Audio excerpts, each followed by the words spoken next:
좋은 대학만 나오면 번듯한 직장과 월급이 생길 줄 알았다. 하지만 현실은 녹록지 않았다. 소위 스카이를 나온 친구들도 취업 재수, 삼수를 했다. 그러나 수많은 보통 사람들에겐 아무리 애를 써도 어려운 길을 누군가의 딸, 아들이라는 이유만으로 쉽게 치우는 사람들이 있다. 바로 김성태 자유한국당 의원의 딸. 취업 특혜도 뇌물이 될 수 있냐는 의뢰가 들어와 김성태 의원의 KT 채용 비리 사건을 다시 정리했는데 정리하다 보니 수만 명의 취준생의 감정이입이 돼서 취재보다 칼럼에 가까워졌다. 당신의 생각도 댓글로 달아주면 감사하겠다.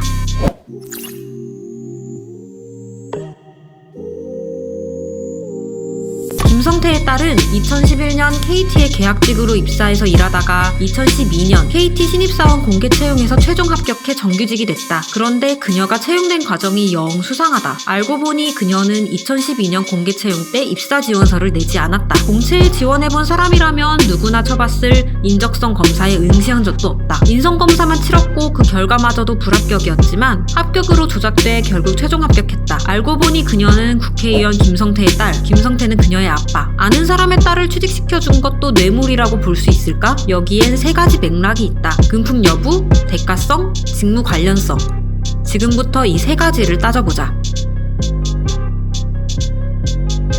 돈이나 금품이 아닌 일자리도 뇌물로 볼 수 있을까? 일자리가 생기면 월급이라는 경제적 이익이 생기기 때문에 일자리도 금품으로 볼 수 있다고 법조계는 보고 있다. 검찰은 김성태 의원이 딸의 취업 특혜를 받은 것을 재산상 이득으로 봤다. 그래서 김성태 의원은 특혜를 받았으니까 뇌물수수죄, 이석채 전 KT 회장은 특혜를 줬으니까 뇌물공여죄로 재판에 서게 됐다.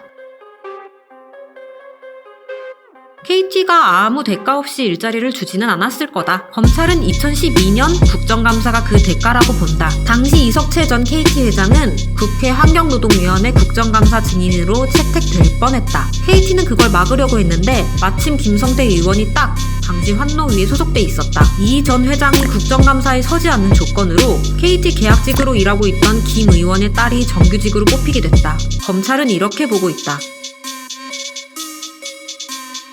그럼 실제로 이석태 전 KT 회장이 국감에 안 서도록 막아준 것이 김성태 의원의 직무와 관련이 있었을까? 대법원 판례에 따르면 국회의원들은 직무 관련성이 포괄적으로 적용된다. 국정 업무를 보라고 국민들이 국회의원으로 뽑아놨더니 그 권력을 딸 취업시키는 데 썼으니까 직무 연관성이 있다고 봐야 한다. 그런데 김성태 의원은 억울하다며 1인 시위도 했다. 그는 딸이 KT 정규직으로 입사한 과정은 전적으로 KT가 알아서 결정한 일이라며 도대체 KT가 왜 그랬는지 자기도 모르겠다고 했다. 억울하다면서 검찰을 고소하기까지 했다. 젊은이들에게 가까이 다가가겠다며 온몸을 던져 랩까지 했던 분이 사람들이 분노하는 이유를 정말 모르는 걸까?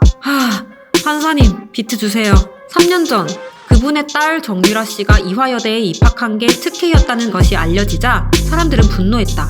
정유라는 SNS에 능력 없으면 너네 부모를 원망하라고 적었다. 좋은 대학에 가려고 고등학교 3년 내내 수능 공부를 해봤던 사람들은 분노했고 절망했다. 열심히 노력한 사람보다 꼼수로 더 쉽게 앞질러가는 사람들이 있다는 걸 알았기 때문이다. 노력이 정당하게 보상받지 못하고 이런 꼼수가 난무한다면 우린 꿈을 꾸지도 그 꿈을 이루기 위해 노력하지도 않게 될 것이다. 좋은 부모 밑에서 태어난 것도 실력이라고? 노력하지 않아도 대학에 합격하고 노력하지 않아도 취업이 되고 노력하지 않아도 승진이 되고 가만히처럼 가만히 있어도 부모의 꼼수로 부와 권력을 얻는다면 그건 좋은 사회일까? 난 절대로 그런 식으로 실력 쌓고 싶지 않다. 정당한 노력에 정당한 결과가 따르는 사회가 되길. 그래서 우리가 꿈을 꾸고 희망을 품을 수 있는 세상이 되길 바란다. 당신도 취재를 의뢰하고 싶다면 구독하고 댓글로 의뢰하시라. 지금은 무고한 시민을 범인으로 착각해 아이가 보는 데서 체포한 경찰관들 처벌받았는지 취재해달라는 의뢰가 들어와서 취재 중이다. 구독하고 알림 설정 누르면 조만간 취재 결과가 올라올 거다.